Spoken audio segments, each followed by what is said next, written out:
না। এই শহরের 10 জন ব্যক্তির মধ্যে আমি একজন সম্মানী ব্যক্তি, আর তুই তুই আমার সেই সম্মানটা নষ্ট করে দিতে চাইছিস।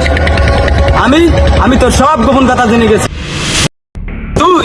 তুই আমার আসল চেহারা সবার কাছে পরিষ্কার করে দিবি, তাই এখন তোকে আমি বিদায় করে দেবো। বিদায়।